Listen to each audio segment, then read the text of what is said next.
When we give flowers, it is not just an exchange of beauty, but a gesture that is steeped in history, culture, and symbolism. Across the globe, flowers have been used to celebrate victories, express love, mourn losses, and offer thanks. Understanding the history of flower gifting opens a door into how humanity has uniquely communicated through rituals and traditions throughout time.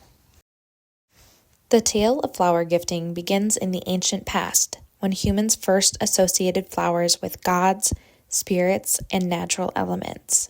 For example, the ancient Egyptians revered the lotus flower, which they associated with rebirth. They would decorate their temples with garlands and floral offerings to their deities, such as their sun god Ra. Additionally, they used sweet-smelling flowers as both decoration and perfume in their mummification rituals, because they believed the floral scent would help guide their soul to the afterlife. In ancient Greece and Rome, flowers were also central to worship and sacred rituals. The Greeks associated each type of flower with a particular god, such as Cupid with roses or Zeus with carnations. Since Jupiter and Zeus were the king of the gods, the ancient Greeks and Romans would give carnations to their rulers because carnations were Jupiter's flowers.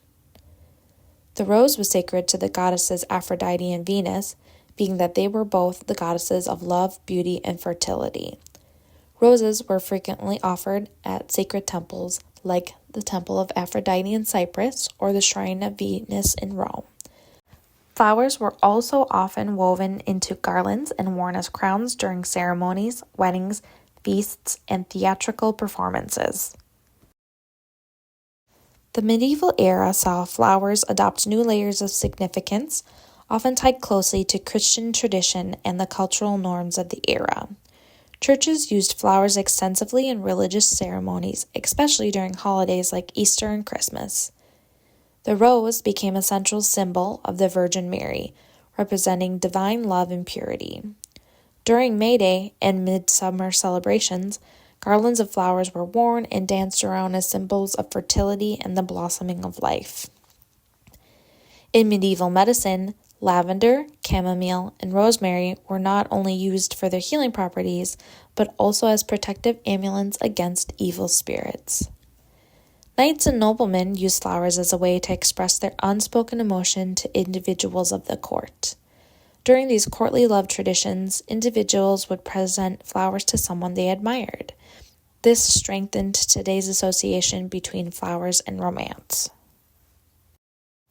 The Victorian era gave rise to an elaborate floral communication known as florography, which assigned specific meanings to various flowers and floral arrangements.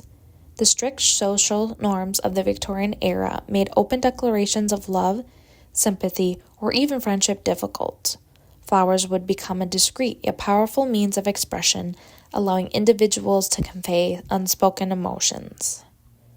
For example, red roses represented deep romantic love, daisies symbolized purity and innocence, but a yellow chrysanthemum could express slighted feelings or regret.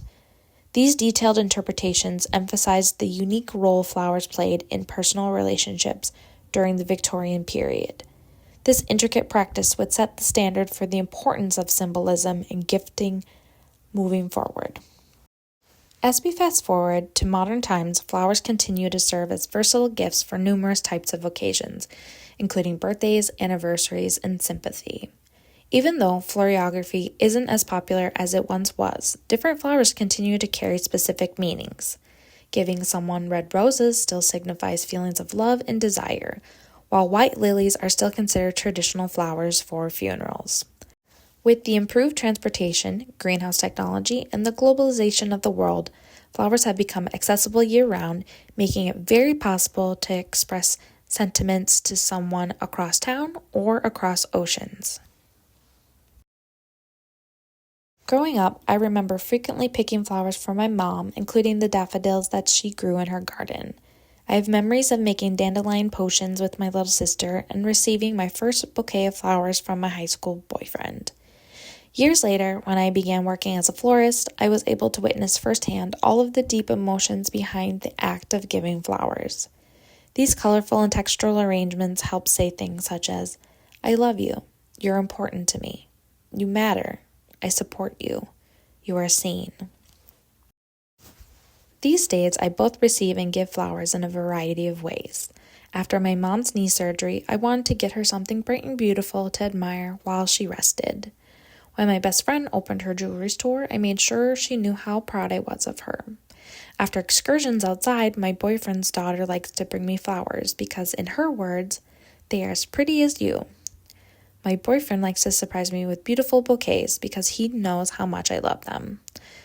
The flowers from each of these memories may have faded, but the sentiments behind them do not. They serve as a reminder of all the beautiful people that I am connected to.